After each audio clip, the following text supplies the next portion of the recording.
വളരെ മാന്യമായിട്ടാണോ ലക്ഷ്മി സംസാരിച്ചിരിക്കുന്നത്? ആരാണ് വീട്ടിൽ കയറ്റാൻ കൊള്ളാത്ത ആൾക്കാർ? സമൂഹത്തില് ഒരു വിലയില്ലാത്ത ആൾക്കാർ ആരാണ് ഉദ്ദേശിച്ചത്? എല്ലാവരും ഒരുപോലെയാണ് ഞങ്ങൾക്ക്. നിന്റെയൊക്കെ വീട്ടിൽ കയറ്റാൻ കൊള്ളാത്ത ആൾക്കാർ. ലക്ഷ്മി അതിനുശേഷം അത് പറഞ്ഞിട്ടുണ്ട്. അത് ശരിയായ കാര്യമാണോ? നിങ്ങളുടെ ആരൊക്കെ ഉണ്ടെന്ന് നിങ്ങൾക്കറിയാം. നിങ്ങൾക്ക് അത് താല്പര്യമില്ലെങ്കിൽ വരരുത്.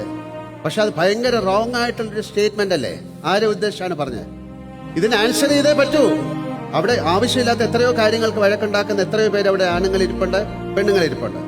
ആരും അതിൽ പ്രതികരിച്ചില്ല എന്ന് പറയുന്നത് സങ്കടകരമായ കാര്യമാണ്. ലക്ഷ്മിക്ക് എന്താ പറയാനുള്ളത്? കേൾക്കട്ടെ. ലെസ്ബിയൻ കപ്പിൾസിന്റെ റിലേഷൻഷിപ്പ് ഇത്ര നോർമലൈസ് ചെയ്തതിനോട് ഞാൻ യോജിക്കുന്നില്ല. എനിക്ക് പേഴ്സണലി അതിനോട് വിയോജിപ്പുണ്ട്. അതാണ് ഞാൻ പറഞ്ഞത്. നിങ്ങളുടെ വിയോജിപ്പ് അവർക്കെന്താ? അവര് ജോലി ചെയ്ത് ജീവിക്കുന്നവരല്ലേ? നിങ്ങളുടെ ചെലവ് ജീവിക്കുന്ന ആളാണ്. അല്ലല്ല, ഞാൻ എന്റെ ഞാൻ എന്റെ വീട്ടിൽ കയറ്റുമല്ലോ.